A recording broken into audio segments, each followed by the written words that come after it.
အားလုံးငါသိမှမပြူပင်မဲ့ဒီရင်နဲ့မင်းနာတော့မှတရားပဲမပွင့်နဲ့ပန်းတွေထဲမွေးတယ်ကြွကြရတဲ့ဘဝပင်မဲ့တမိုးကတော့ရှိပါတယ်စူများတဲ့ပန်းလောင်မလာပင်မဲ့ချွေနေလဲမင်းကတော့မွေးပါတယ်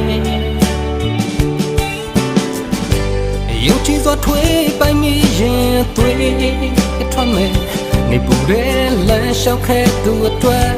နေကအရေးတော့ပေးနိုင်နေခေပန်းပွင့်လို့ကျွေးပြီးတဲ့မှုရှိနေပြီ